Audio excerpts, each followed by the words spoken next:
Viimase 3 aasta jooksul oleme näinud Iraani liidu ohtu, mis mõjutab lääneriike selles piirkonnas, peamiselt Pärsia lahe riike, aga ka Küprost ja Kreekat. Oleme viimastel aastatel näinud, kuidas Hezbollah operatiivlased on ähvardanud Kreekat kättemaksuga Kreeka baasides või linnades. Seega Kreeka riik võtab kõik need meetmed tarvitusele, et nendele ohtudele vastu seista ja samuti, nagu sa mainisid, Türgi on samuti ohuks Kreeka suveräänsusele, samuti seoses pingetega, mis on kogunenud. Ja, härra. Erdogani ähvardused rünnata Iisraeli, Jeruusalemma ründamine, Liibanoni ründamine. Kreeka peab kõigi nende ohtudega tegelema ja teeb koostööd Rafaeliga, ettevõttega Iisraelis ning samuti Iisraeli lennundus- ja kosmosetööstusega, et koos nende partneritega rajada õhuruumi infrastruktuur.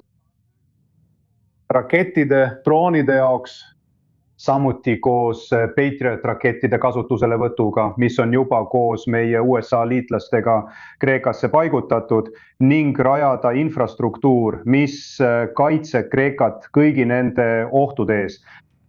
Iraani käsilased ja Türgi ähvardused Kreeka suhtes. Kindlasti hea ülevaade ohtudest, millega Kreeka võib silmitsi seista. Kui rääkida sellest uuest süsteemist, veerand Achilleuse kilbist toodetakse tegelikult Kreekas. Kui oluline oli kohaliku tootmise kaasamine selle tehingu poliitilisel heakskiitmisel? See on väga oluline, sest teate, viimase aasta jooksul või nii, Euroopa Liidus on viimase aasta jooksul olnud arutelud, et osa Euroopa kaitsest peab olema kohapeal toodetud. See tähendaks ka seda, et osa nendest süsteemidest rahastataks Euroopa programmide kaudu. Seega peab Kreeka koos Iisraeli partneritega arendama ka oma kaitsetööstust. Koos, et need süsteemid saaksid põhjalikult rakendatud. Need süsteemid rakendatakse 3 või 4 aasta jooksul alates praegusest. See on väga oluline Kreeka kaitsejõudude kohese kaitsevõime jaoks.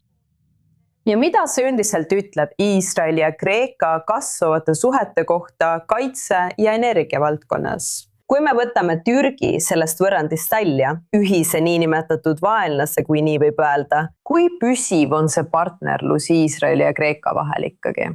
See on partnerlus, mis on kujunenud alates 2010. algusest. Nii et see on nüüdseks umbes 15 aastat kestnud. Kreeka valitsuse ja Iisraeli valitsuste vahel on koostöö, et luua liit või koostöö, sõjaline koostöö Ida-Vahemere piirkonnas.